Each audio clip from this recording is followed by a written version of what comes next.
Bentrovati con questa nuova produzione, altro spontaneo momento di solidarietà al nostro lavoro, arrivato dalla Proloco di Col San Martino, paese nel cuore delle colline da qualche anno divenute patrimonio dell'umanità per l'UNESCO. Noi ci abbiamo creduto da tempi non sospetti e siamo lieti per quel poco di avere contribuito fattivamente con i sensi della cultura a questo prestigioso traguardo. Un sentito grazie a Luciano Stival per la Proloco tutta, grazie per la sensibilità dimostrata per la diffusione alla cultura. Ma grazie anche al signor parroco Don Francesco Salton, peraltro valente organista, per averci concesso la chiesetta di San Vigilio, luogo di culto, ma anche secolare autentica perla di acustica. Ancora oggi ci permette di ascoltare la musica come fossimo ai tempi in cui è nata. E questo appuntamento altro non è che la continuazione del lavoro a suo tempo intrapreso con il prestigioso duo di violini Bruni Scarpa per far conoscere la cultura e la sua storia, spesso poco nota. Stefano Bruni e Giovanni Battista Scarpa sono eccellenti violinisti veneziani che amano insegnare e da eccellenti didatti veneziani da sempre sono impegnati nella divulgazione della musica colta, proponendo al pubblico informazioni semplici, essenziali, ma autentica chiave per apprezzarla. Infatti, in questo senso, in questa edizione della nostra terza pagina, rappresentano un percorso di ascolto suddiviso in due parti, ad evidenziare la grande tradizione accademica settecentesca rappresentata da Georg Philipp Telemann, l'eleganza e la raffinatezza di Wolfgang Amadeus Mozart, accostati alla rilettura di melodie e danze popolari realizzata da Bela Bartók. Sarà piacevole immergersi nella raffinata conoscenza per merito loro, alla portata di tutti. E per dare la possibilità agli ascoltatori di apprezzare appieno le peculiarità di questi repertori, i professori Stefano Bruni e Giovanni Battista Scarpa suonano strumenti dell'epoca o fedeli copie nella prima parte e strumenti moderni nella seconda. Ovviamente programma e racconto sono delegate al loro discutibile talento. Non rimane che augurarvi buon ascolto.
Ovviamente per me l'emozione di suonare qua dentro è ovvia perché sono nato qui sotto e ringrazio la Pro Loco perché la mia primissima esibizione in pubblico fu dove c'era il Mostro del Vino nel 1986, 88, 87, non lo so. Quindi per me è un'emozione unica e soprattutto un piacere enorme essere con il mio amico Stefano, con cui suoniamo insieme da sarà 15 anni. Ecco. Allora, diciamo che a noi piace, essendo insegnanti, anche dare alcune indicazioni per l'ascolto, quindi lascerei la parola a Stefano. Buonasera a tutti, anche da parte mia.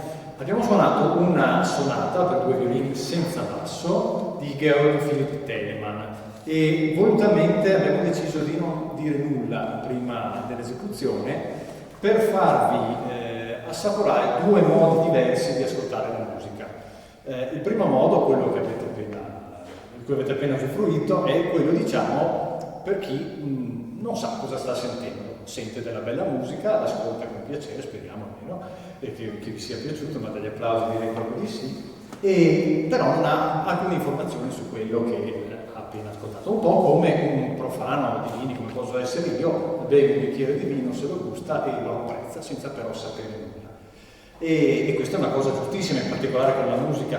Tante volte si sente dire la frase io non capisco niente di musica, è un peccato perché nessuno si permetterebbe di dire davanti a un bicchiere di vino non capisco niente di vino, lo beve e lo apprezza, oppure davanti a un'opera d'arte. Non c'è questa specie di complesso di inferiorità. Purtroppo con la musica questa cosa capita. Perché ci sono 2 modi di ascoltare la musica, quello diciamo così sensoriale, di impatto istintivo, e quello che magari è informato, che appunto sfrutta alcune informazioni.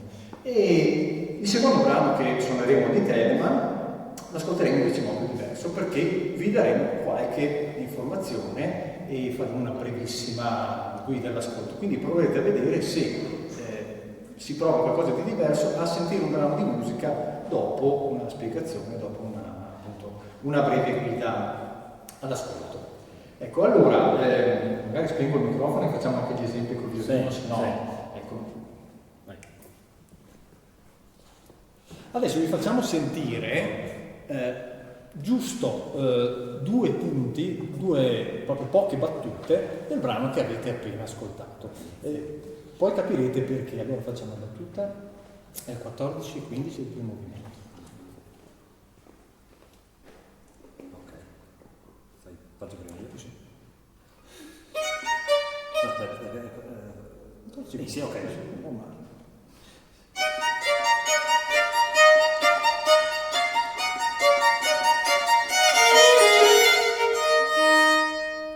Allora, in queste 2 battute i violini si sono scambiati il materiale musicale, cioè hanno eseguito alternativamente qualcosa di simile, se non addirittura uguale. Facciamo sentire solo le quartine.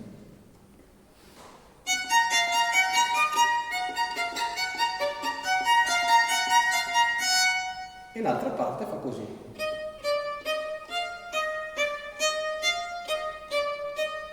Cosa lo suoniamo normalmente?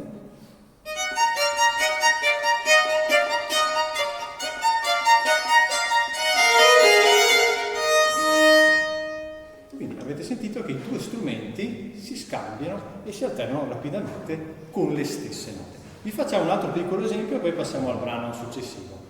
Perché l'esempio che facciamo adesso introduce la tecnica compositiva del brano successivo, ovvero facciamo sentire l'inizio ancora della prima sonata.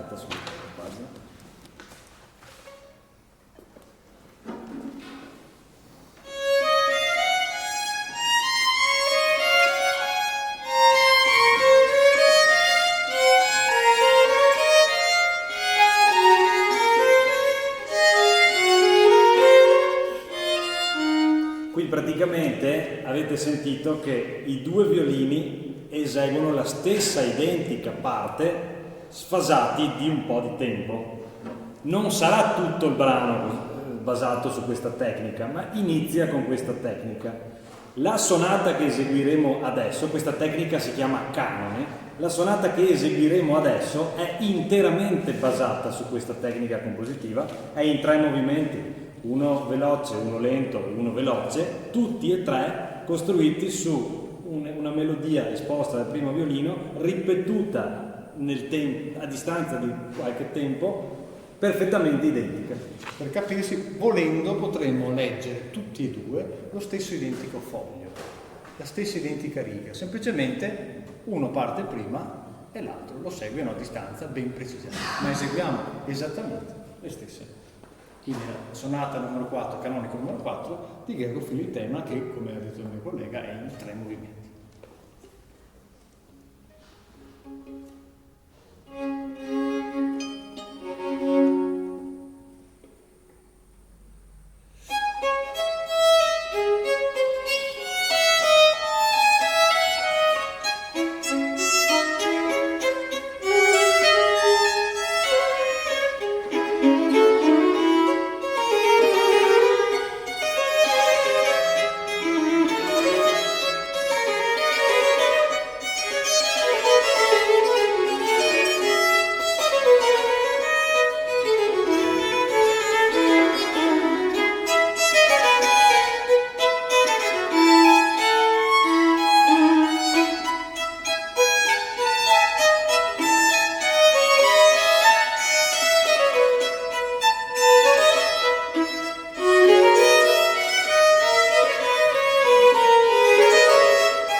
deciso questa sera di presentare un programma che spazia attraverso i secoli.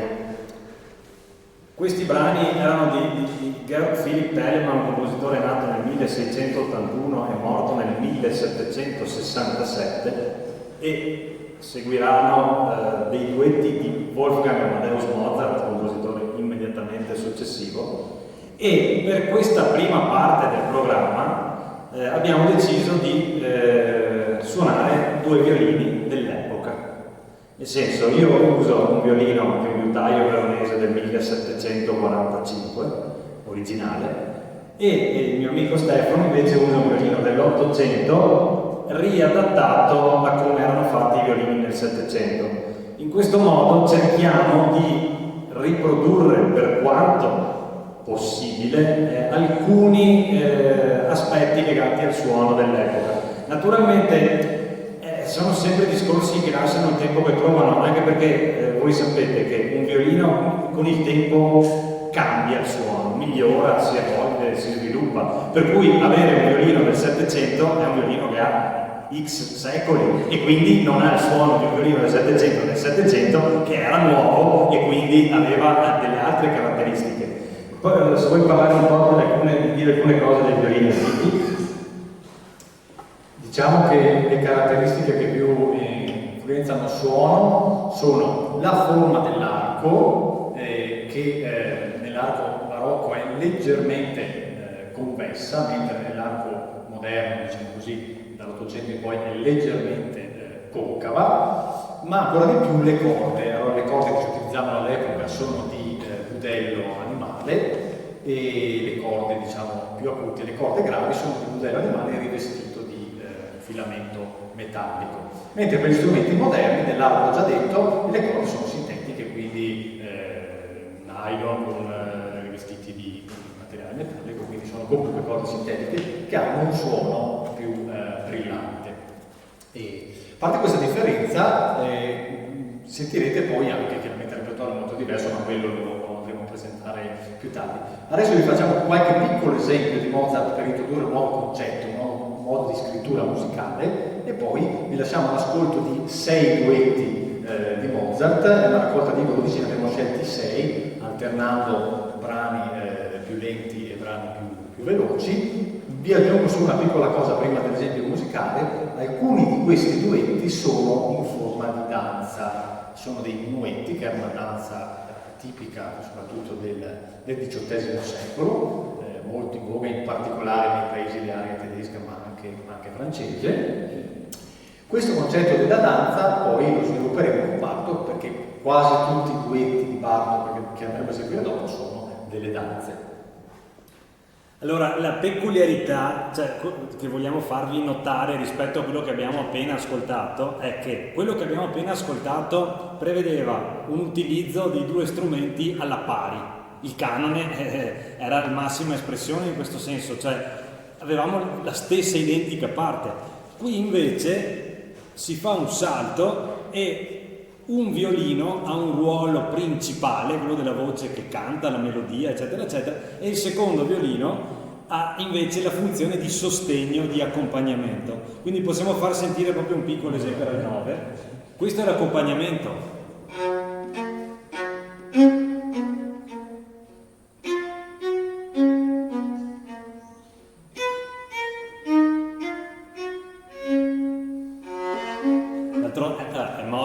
È bello anche un accompagnamento, ovviamente. Una persona che sentisse questa, tra virgolette, melodia potrebbe dire cosa sta suonando.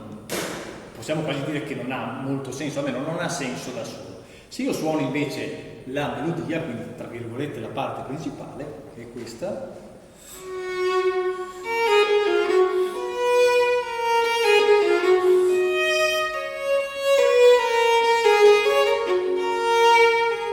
capite che ha una sua autonomia. Chiaramente l'effetto diventa, mi permetto l'aggettivo magico, quando combiniamo le due parti insieme.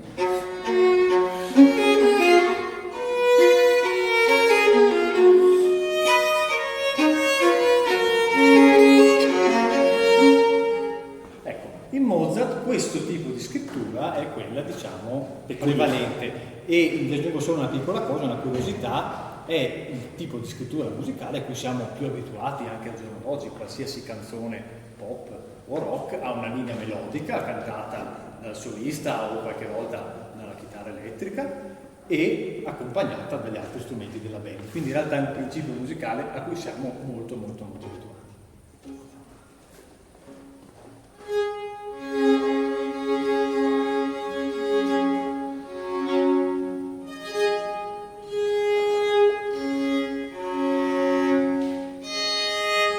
I duetti sono 6: una polonaise, un larghetto, un minuetto, un andante, un altro minuetto e poi un allegro finale.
capitolo è completamente diverso, a parte gli strumenti diversi, ma sentirete che facciamo proprio un volo pindarico, saltiamo da un secolo all'altro. Allora, dicevamo che la linea guida dei duetti di Bartók è la danza. E tra l'altro Bartók è una figura importantissima, uno dei più grandi compositori del Novecento, e è importante anche perché è stato, diciamo, uno dei fondatori dell'etnomusicologia, è stato uno dei primissimi a fare uno studio scientifico delle musiche dei popoli, in particolare di area balcanica, sfruttando anche la neonata tecnologia del fonografo. Chiaramente eravamo proprio alle origini, ma questi strumenti hanno permesso di poter registrare e poi quindi immortalare queste tradizioni popolari che altrimenti sarebbero andate perdute. E eseguiremo 12 duetti di Bartók, sono molto brevi, li eseguiremo a gruppi di 3, facendo qualche brevissima osservazione, perché sono ricchi di spunti, in particolare timbrici. Cosa vuol dire? Che gli strumenti vengono usati anche, non dico in modo estremo, ma vengono sfruttati nel pieno delle risorse, con una serie di trovate che poi mano a mano vi spiegheremo. Allora, quando Roberto mi chiama e mi dice vieni a suonare a San Vigilio, gli dico di sì, a prescindere, perché questa è forse la migliore acustica in cui io abbia mai suonato, anzi posso anche togliere forse, va bene, siete felici, d'accordo, ma è tutto un altro contesto.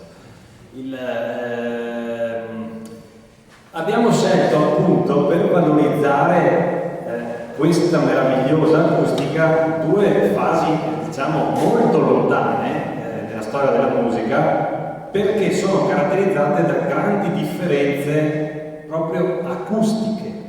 Adesso sentiremo il violino trattato in una maniera molto più esasperata, possiamo dire, in certi momenti, e quindi adesso questo luogo è perfetto per poter assaporare queste differenze.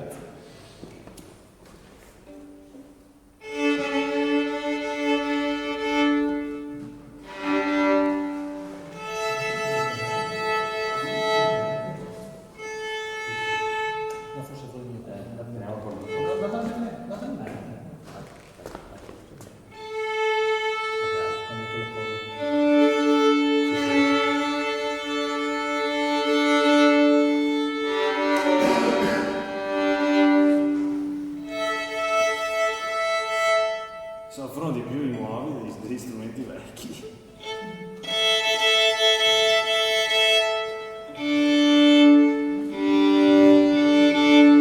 Allora, solo due parole sui primi 3 duetti che andremo a eseguire, sono tutti molto brevi, credo che il più lungo duri 1 minuto. Allora, il primo è una canzone ungherese, si intitola proprio così, canzone ungherese. Vi faccio sentire la melodia iniziale e si sente subito che abbiamo cambiato atmosfera e che è chiaramente una melodia popolare, quasi una specie di ninna nanna.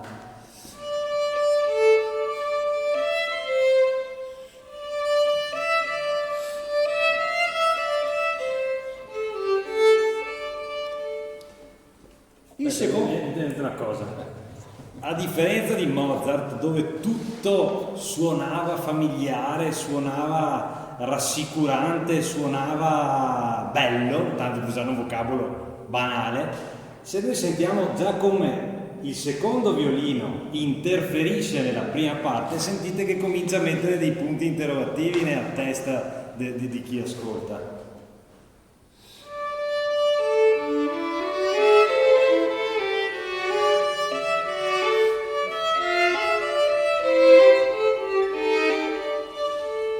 E qui è ancora abbastanza edulcorato rispetto a quello che si sentirà più avanti. Il secondo duetto ha qualcosa che per voi sarà familiare, perché inizia così.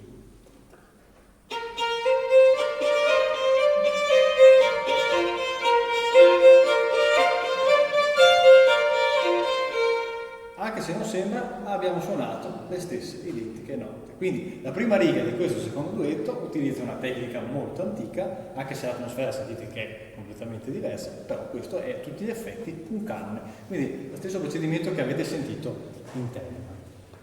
Sottolineo un'altra cosa, spesso nei duetti sentirete un suono molto molto generoso, molto ampio, perché Bartók utilizza la possibilità che ha il violino di eseguire di suonare più di una corda contemporaneamente. Quindi in certi momenti sembreranno addirittura 4 violini, perché ci saranno 4 corde che vivono contemporaneamente.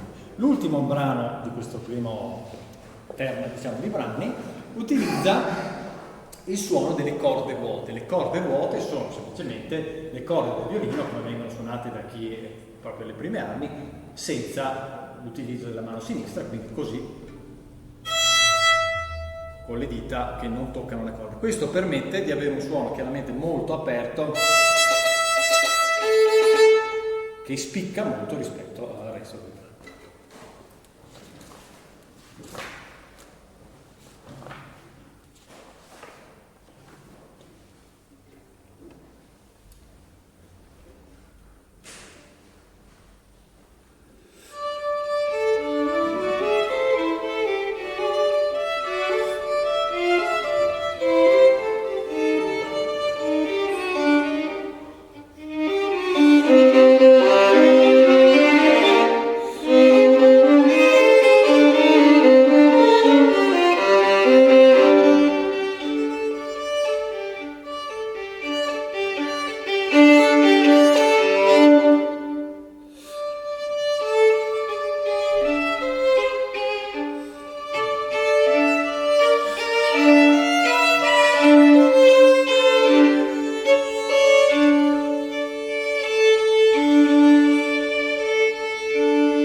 prossimo gruppo di duetti che abbiamo organizzato come veloce, lento, veloce, li abbiamo scelti noi apposta per creare delle piccole, delle mini sonate, diciamo così.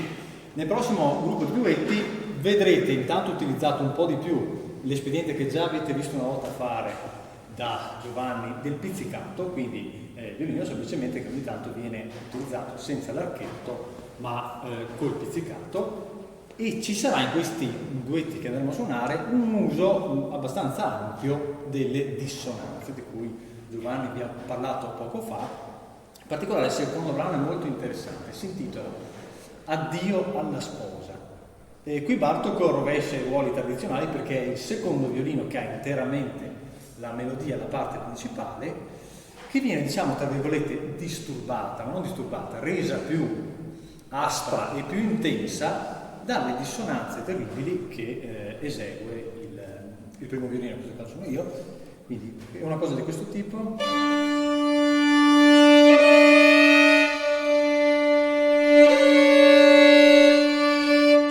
Tutto questo andrà ad accompagnare. È solo l'ultimo qua. Sì.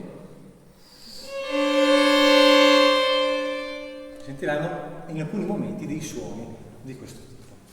E i brani sono una danza, poi l'addio alla sposa di cui ho appena parlato, e poi un'ulteriore danza scatenata con degli accenti che hanno veramente, se vuoi farli sentire, Allora, un sapore balcanico. anche qui Bartok introduce degli elementi di irregolarità, non è che li inventa lui, li va a prendere appunto dalla musica popolare balcanica, rumena. Allora, i ritmi che siamo abituati a sentire sono un ritmo binario, un ritmo ternario, quello del valzer. Qui mette dei ritmi invece irregolari, alterna il 2 e il 3 in maniera da fare come degli sgambetti, e questa è una cosa che rende molto interessante. Che è assolutamente normale per la musica dei paesi balcanici, ma che chiaramente per il musicista occidentale è un po' meno abituale.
Nel prossimo gruppo di duetti, Bartók imita non soltanto le melodie popolari, ma anche gli strumenti popolari. Nel primo e nel terzo duetto che sentirete, il terzo è una variazione del primo, una variazione ritmica, e imita le cornamuse. Semplicemente il brano si intitola Cornamuse, che sono rappresentate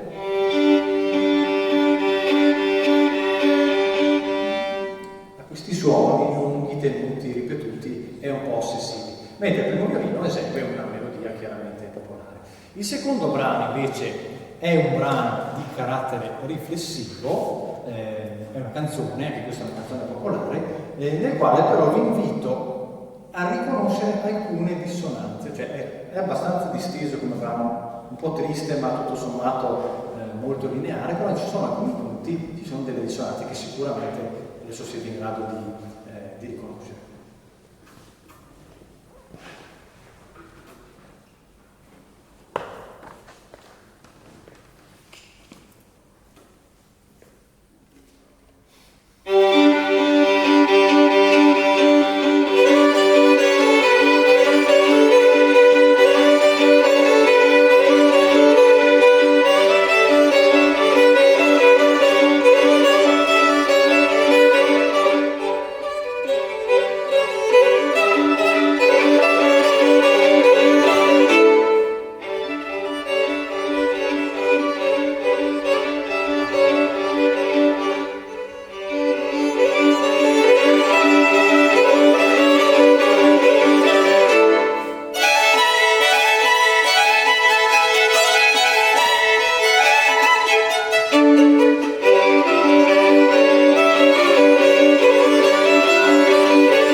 devo raccontare la storia di questi duetti, perché sono tantissimi, sono 44, tutti molto brevi.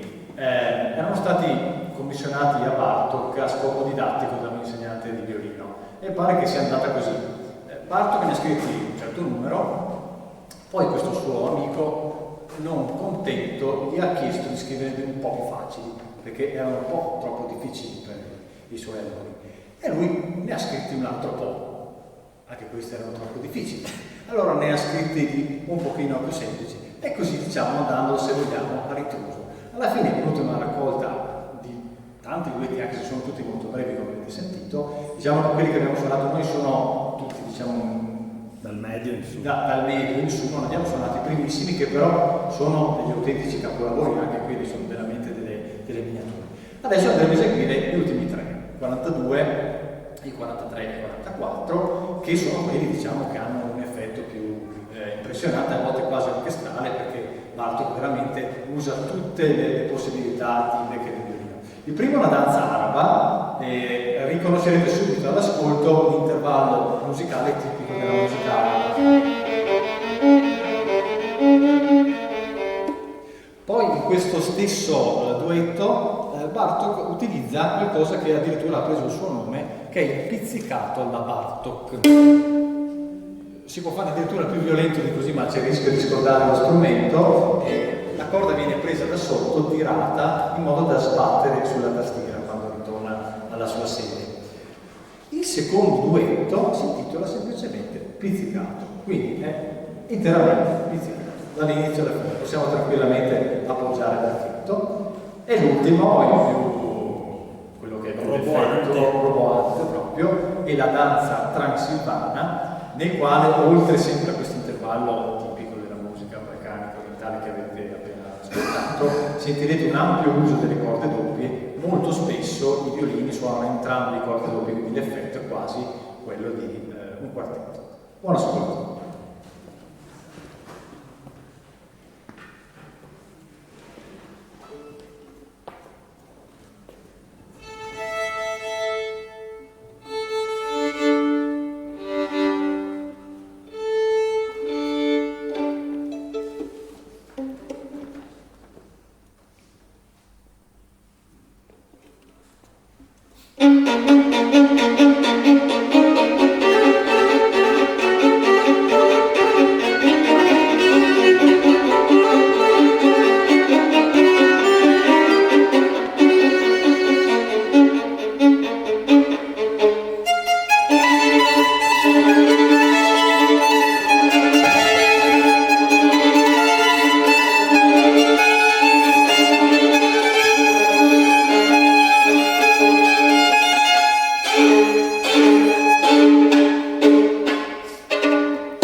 bis rifacciamo la danza araba.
Il bis più corto della storia, 48 secondi.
Siamo stati veramente bene con questa oretta di buona cultura grazie ai professori Stefano Bruni e Giovanni Battista Scarpa che ci hanno portato nella storia, ce l'hanno spiegata egregiamente e ai quali va il nostro ringraziamento, come ringraziamo di cuore per la sensibilità dimostrata il presidente della Proloco Luciano Stival per la Proloco tutta e anche un uomo di cultura quale Don Francesco Salton, parroco di Col San Martino, che ci ha concesso la bellissima chiesetta di San Vigilio. Alla prossima!